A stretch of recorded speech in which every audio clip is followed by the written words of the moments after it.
Bien-aimés du Seigneur, bonjour à tous et à toutes. Nous sommes aujourd'hui le 11 avril 2021 et nous célébrons avec l'Église universelle le dimanche de la miséricorde, situé au deuxième dimanche après Pâques. Et en ce jour, nous pouvons encore accueillir un autre texte des apparitions de Jésus après sa mort, après sa passion et sa mort. Alors, prenons le temps de méditer ce passage d'évangile qui est une lumière pour les temps que nous vivons. Je voudrais évoquer un certain Pat qui a été un acteur doublure dans un film qui était un projet de réalisation où l'acteur principal était William Shatner et qui justement s'intitulait Factor X.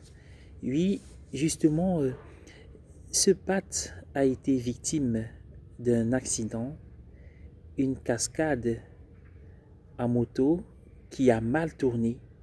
Il en ressort handicapé depuis la taille. Et alors, bien-aimés dans le Seigneur, si certains parmi vous connaissent quelqu'un qui est passé par là, vous pouvez justement savoir combien il est dévastateur pour une personne d'apprendre que le restant de sa vie, elle aurait besoin d'un fauteuil roulant. Et alors, comment Pat a-t-il réagi?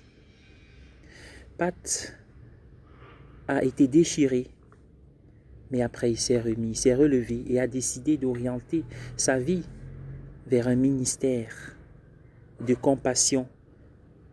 Il s'est proposé pour être le défenseur, l'accompagnateur de ces personnes handicapées victimes de lésions de la moelle épinière.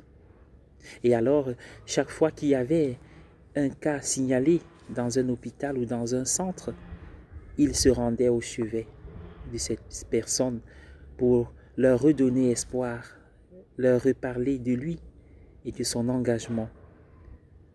C'est une chose que d'avoir des médecins et des thérapeutes qui vous disent que la vie va continuer alors qu'ils sont bien portants et c'est bien. Ils sont habiles, ils ont l'agilité de leurs membres.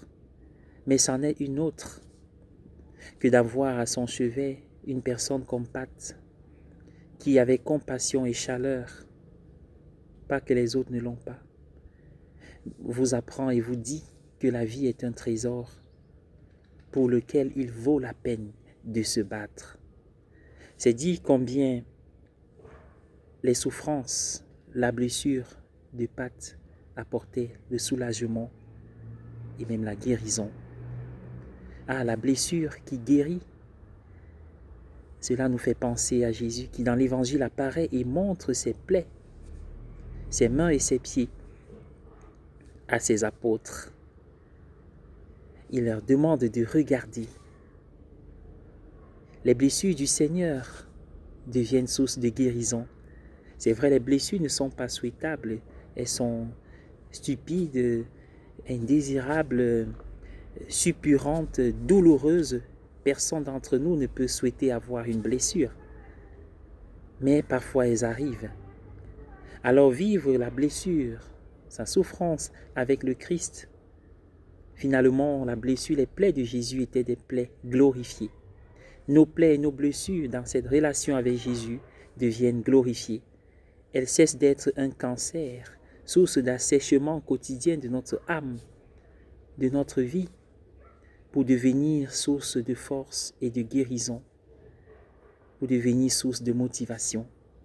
Alors, nous sommes appelés, étant guéris par Jésus, à aider les autres à guérir aussi. Notre relation proche et intime avec le Christ nous permet finalement de tirer une force des accidents de nos vies, tirer une force des injustices subies et finalement apprendre de nos échecs. Alors réfléchissons, quelles sont nos blessures? Quelles sont les blessures de nos vies? Quelles sont les blessures de ma vie? Et la question est de savoir, est-ce que je veux les confier à Jésus? Si je veux les confier à Jésus, alors je viens vers Jésus. Je regarde vers lui. Et en le regardant dans l'évangile d'aujourd'hui, je le vois en présence de Thomas. Justement, nous pouvons nous dire que nous pouvons les confier ses blessures à Jésus sans toutefois guérir. Oui, Thomas est comme nous. Il a douté. Il est le saint patron de ceux qui doutent. Si je ne vois pas ses blessures, je ne croirai pas. Si je ne mets pas mon doigt dans son côté transpercé, non, je ne croirai pas. Saint Thomas n'a pas cru. Il est notre saint patron à nous tous. Mais rappelons-nous à travers cet épisode que Dieu prend son temps dans la vie spirituelle. Dieu prend toujours son temps. C'est vrai qu'attendre, ça fait souffrir.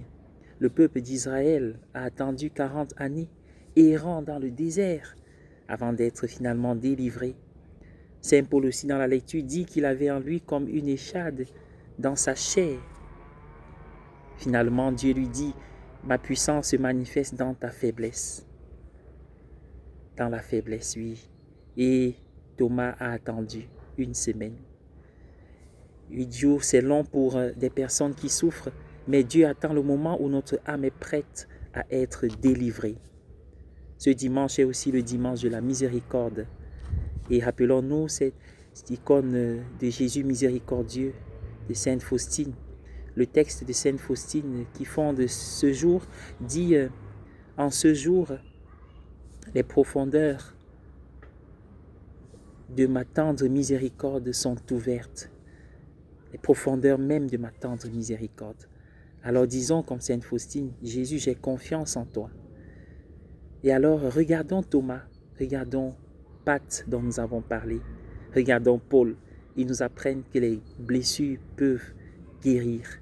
Et disons, alors que nous souffrons, alors que nous doutons, alors que nous sommes dans l'échec, Jésus, j'ai confiance en toi.